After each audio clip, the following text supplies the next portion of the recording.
Google. Let's go get him again.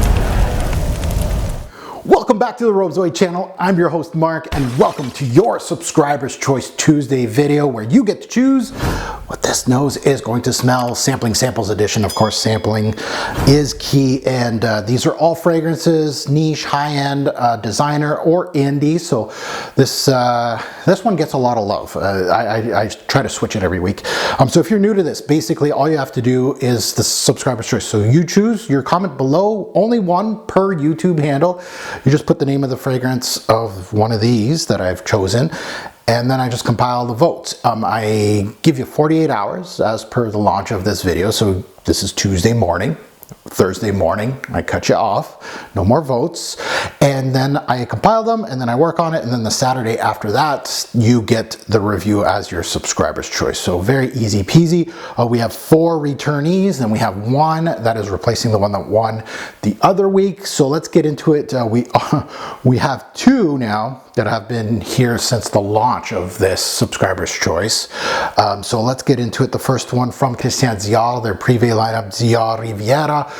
This one is a Francis K release from Dior. Very interesting. I'm looking forward to sniffing that one. Next is Nasomatto's Sadonaso. Again, another brand that I'm really interested in. I own a dozen of them. Looking forward to sniffing out their newest release. Next is Byredo's Mojave Ghost. Another, I've kind of gotten back into Byredo, kind of trying to sniff a little. I got a few more samples from Byredo that will be coming into this lineup eventually at some point. Another high-end designer, YSL's Lavalliere. The other week I said this was a lavender-based fragrance. I was guessing because of the name. Apparently I'm wrong. It's a rose-based fragrance. So we'll see what that one's all about. I just did a quick Fragrantica look at it, and I'm like, oh, well, I goofed on that one. That's not a lavender-based fragrance. Maybe I'm wrong. But as far as the notes go, I just went like quick. Like, I'm not doing heavy research here until I start looking at this thing. And the noob, this is a heavy, lots. This is big decant. I'm gonna get lots of wearings out of this one. This is Jo Malone.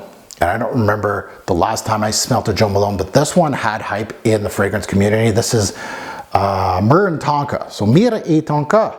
This one right here, love the color of the juice. I think I'm gonna like that one. But yeah, Jo Malone, YSL, Byredo, Nasomatto, and Christian Dior are on the docket here.